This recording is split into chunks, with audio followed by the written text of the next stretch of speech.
Essa conversa de Kellner com o escavador, eu estava presente, inclusive. E o, o cara chegou no final para dar a seguinte explicação. Tem certeza que isso não foi do dilúvio?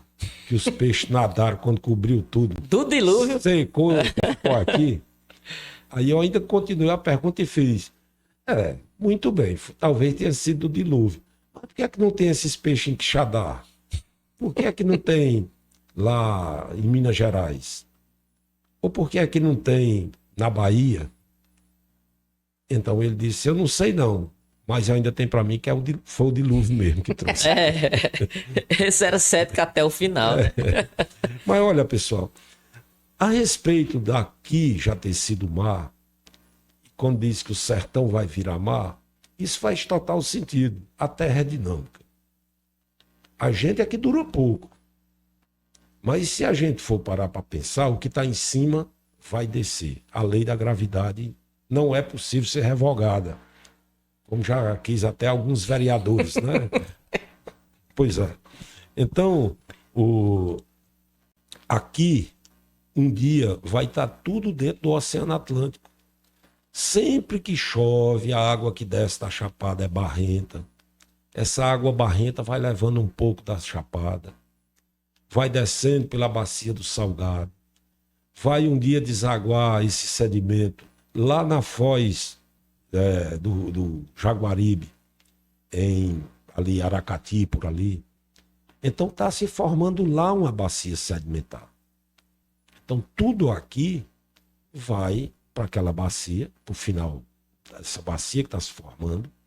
E se por acaso os movimentos tectônicos da Terra fizerem com que essa parte que foi depositada aqui suba, lá vira uma bacia sedimentar. Quanto tempo isso, Alan? Nas conversas de mesa de bar, eu e meu amigo Alex Kellner, a gente estava fazendo umas contas de mais ou menos 25 milhões de anos.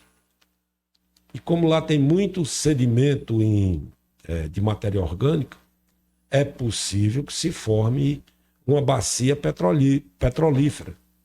Então, se alguém quer, claro que é brincadeira, fazer um grande investimento, compra aquelas terras lá dentro do mar que um dia vai explorar petróleo e vai... Bem facinho, né? Tá com a colher a 5 metros.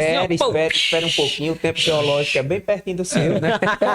Vamos torcer para durar 25 milhões de anos que talvez a gente alcance isso, né? Mas com relação a essa...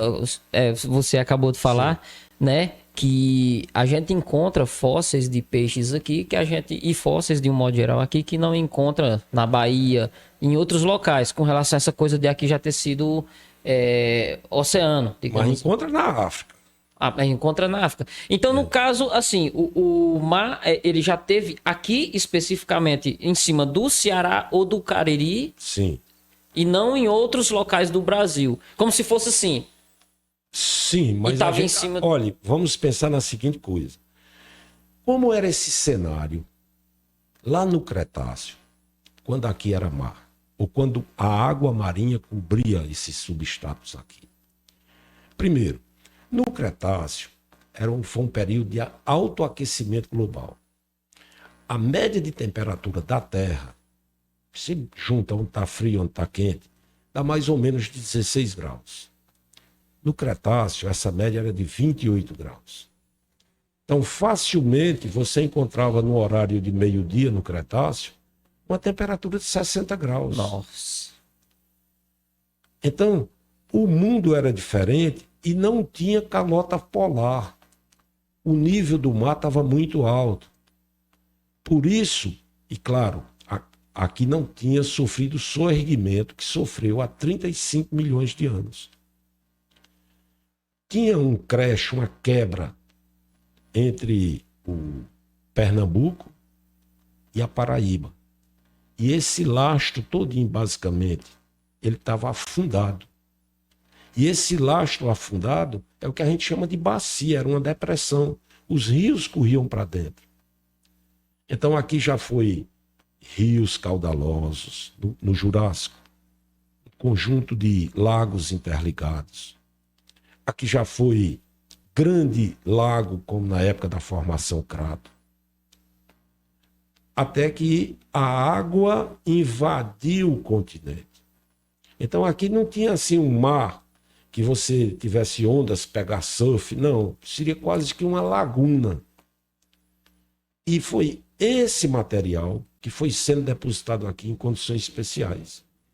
Então são essas condições especiais que fizeram com que esses fósseis maravilhosos se formassem. Não sei quem foi que fez essa conta maluca, mas dizem que apenas 0,002% dos restos de seres vivos se fossilizam.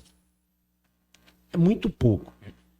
O natural é que todos os cadáveres, nasce, cresce, reproduz e morre.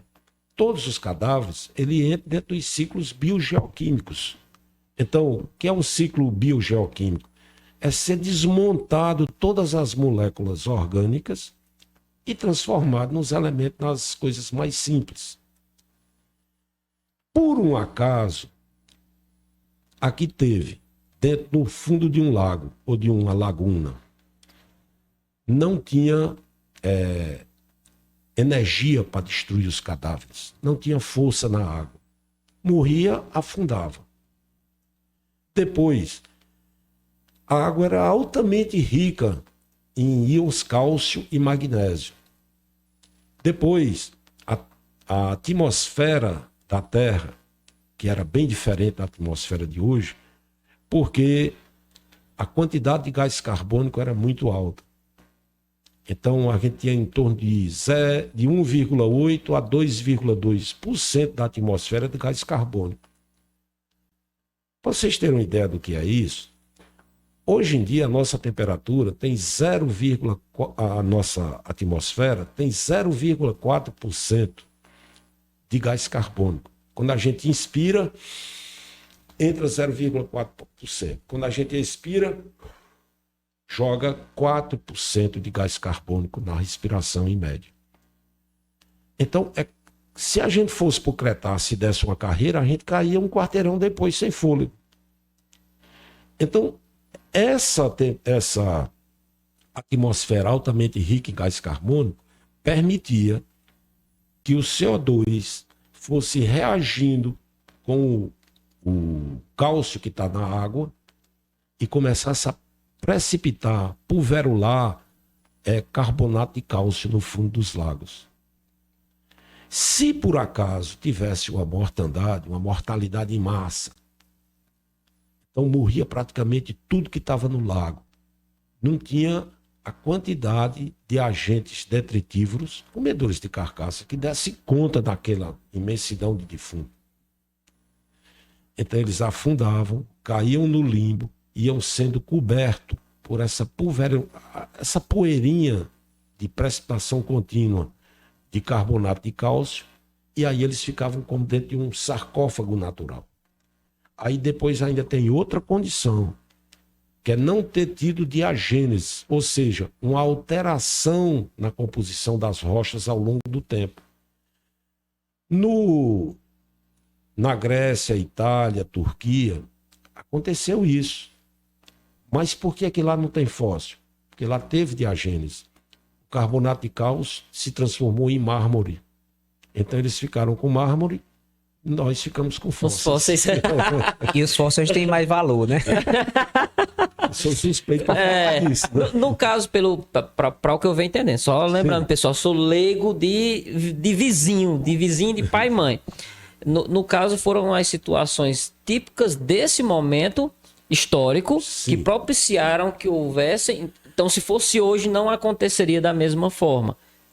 Teria que ter todo esse conjunto. É quase. Olha, formar um fóssil, isso se forma ao longo de todo mundo. Mas formar fóssil com tecido mole preservado. Tecido mole preservado. Basicamente, a gente tem 3 locais no mundo que disputam quem é a melhor bacia, ou a mais importante bacia paleontológica do mundo. Sonhofen, Alemanha. As camadas de Jehol, na China. E a bacia do Arari, do Grupo Santana.